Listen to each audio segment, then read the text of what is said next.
Assalamualaikum warahmatullahi wabarakatuh. Selamat pagi semuanya. Perkenalkan, nama saya Rafika Nisha Ferdianti dengan NIM 231412210005 selaku mahasiswa program studi Teknologi Pangan angkatan 2023. Di sini saya akan mempresentasikan materi mengenai analisis vitamin C dengan metode spektrofotometri UV-Vis dalam mata kuliah Kimia Pangan yang diampu oleh dosen pengampu Ibu Amiratul Muniro MSI. Topik pembahasan saya pada hari ini terbagi menjadi 6. Yang pertama adalah pengertian, alat dan bahan, prosedur atau tahapan, interpretasi hasil, contoh penerapan, serta kelebihan dan kekurangan. Untuk materi yang pertama adalah pengertian. Spektrofotometer UV-Vis adalah instrumen analitik yang digunakan untuk mengukur absorbansi atau transmitasi suatu larutan pada panjang gelombang tertentu dalam rentang ultraviolet berkisar antara 190 hingga 380 nanometer dan sinar tampak yang memiliki rentang 380 sampai 780 nanometer. Metode ini berdasarkan pada hukum Lambert-Beer yang menyatakan bahwa absorbansi suatu larutan berbanding lurus dengan konsentrasi zat terlarut dan tebal lapisan larutan yang dilewati oleh cahaya. Analisis vitamin C menggunakan spektrofotometer UV-Vis memanfaatkan kemampuan vitamin C atau asam askorbat untuk menyerap cahaya pada panjang gelombang tertentu, biasanya sekitar 243 sampai 245 nanometer. Vitamin C memiliki struktur molekul yang mengandung ikatan rangkap terkonjugasi yang memungkinkan terjadinya transisi elektronik ketika terkena radiasi elektromagnetik, sehingga dapat dideteksi dengan metode spektrofotometri. Berikutnya saya sampai pada alat dan bahan.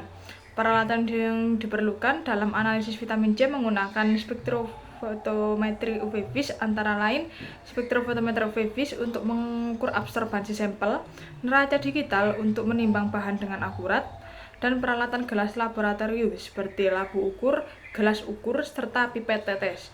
Selain itu, diperlukan juga blender untuk menghaluskan sampel, ayakan 80 mesh untuk menyaring, corong, tabung reaksi, batang pengaduk, dan tisu untuk membersihkan peralatan.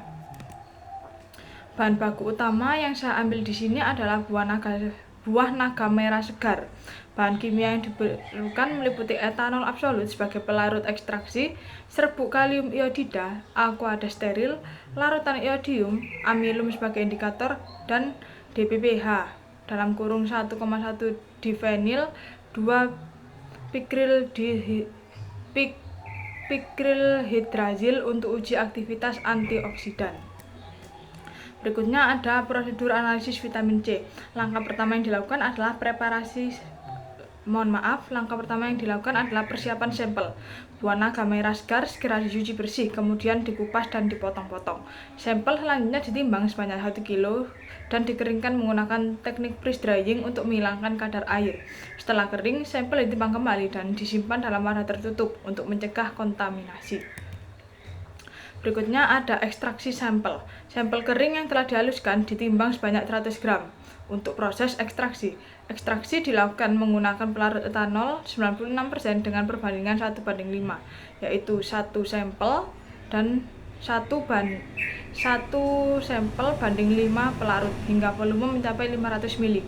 Campuran kemudian dimaserasi selama 40 jam dengan diaduk menggunakan shaker selama 2 jam setiap harinya. Proses ini diulang sebanyak 3 kali untuk memperoleh ekstrak yang optimal. Ekstrak yang diperoleh kemudian dipekatkan menggunakan rotary evaporator pada suhu 40 derajat Celcius. Tahapan berikutnya adalah analisis kadar vitamin C. Penentuan kadar vitamin C dilakukan dengan membuat kurva kalibrasi menggunakan larutan standar vitamin C dengan konsentrasi 5, 10, 15, 20, dan 25 ppm. Masing-masing larutan standar diukur absorbansinya menggunakan spektrofotometer UV-Vis pada panjang gelombang maksimum 265 nanometer. Sampel ekstrak buah naga merah diencerkan dengan aquades dan diukur absorbansinya pada panjang gelombang yang sama. Kadar vitamin C dalam sampel dapat dihitung berdasarkan persamaan regresi linear yang diperoleh dari kurva kalibrasi. Untuk interpretasi hasil bisa dilihat dalam PowerPoint yang saya lampirkan. Untuk penjelasannya yaitu kurva kalibrasi vitamin C dibuat menggunakan larutan standar dengan konsentrasi 5, 10, 15, 20, dan 25 ppm yang diukur dengan panjang gelombang 265 nanometer. Hasil pengukuran menunjukkan hubungan linear yang sangat baik antara konsentrasi dan absorbansi dengan persamaan regresi Y sama dengan 0,0595 x plus 0,1361 dan nilai koefisiensi korelasi sebesar 0,9966. Nilai R kuadrat yang mendekati 1 menunjukkan bahwa metode ini memiliki linearitas yang sangat baik dan dapat diandalkan untuk analisis kuantitatif vitamin C. Interpretasi hasil ini saya ambil dari salah satu penelitian yang sudah saya jadikan sebagai referensi. Untuk bagian berikutnya adalah contoh penerapan analisis vitamin C dalam dunia pangan ataupun industri pangan. Yang pertama, untuk industri minuman dan jus. Industri minuman menggunakan analisis vitamin C untuk memastikan kualitas produk jus buah, minuman fortifikasi, dan suplemen cair. Metode spektrofotometri membantu mengontrol kadar vitamin C selama proses produksi dan penyimpanan. Hal ini penting karena vitamin C mudah terdegradasi akibat paparan cahaya, panas, dan oksigen. Dengan monitoring yang rutin, produsen dapat menjaga konsentrasi kandungan vitamin C sesuai dengan klaim pada label produk tersebut.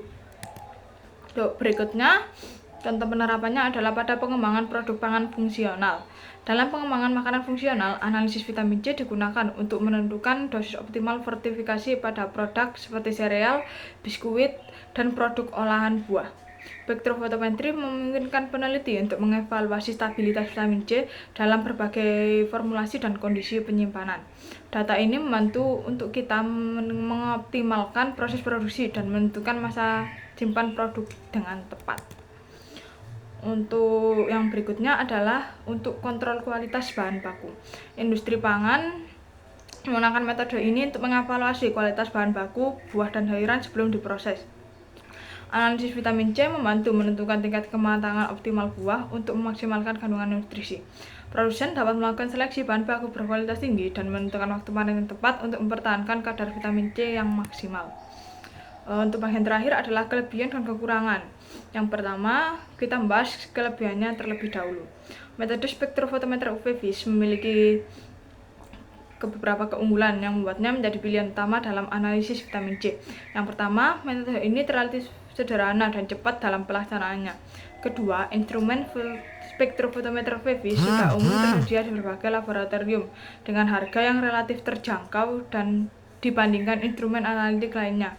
Dan yang ketiga adalah metode ini memiliki sensitivitas yang baik untuk analisis vitamin C dalam rentang konsentrasi yang luas. Dan yang untuk keempat, metode spektrofotometer UV vis ini tidak memerlukan perlakuan khusus yang rumit terhadap sampel, cukup dengan ekstraksi sederhana.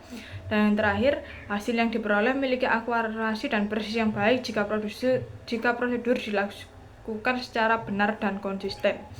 Adapun kekurangannya yaitu metode ini memiliki beberapa kekurangan. Yang pertama, vitamin C sangat mudah teroksidasi oleh udara, cahaya, dan panas sehingga memerlukan penanganan khusus selama proses preparasi dan analisis. Untuk yang kedua, adanya senyawa pengganggu dalam sampel seperti gula reduksi, asam organik lainnya, atau pigmen yang dapat mengaruhi akurasi hasil pengukuran. Untuk yang kekurangan yang ketiga yaitu metode ini dapat membedakan antara asam askorbat dengan asam dehidroaskorbat, padahal keduanya memiliki aktivitas biologis yang berbeda. Dan yang terakhir, stabilitas larutan standar dan sampel yang terbatas mengharuskan analisis dilakukan dalam waktu yang relatif singkat. Berikut daftar pusaka yang saya jadikan sebagai referensi. Sekian presentasi dari saya, kurang lebihnya saya mohon maaf. Wassalamualaikum warahmatullahi wabarakatuh.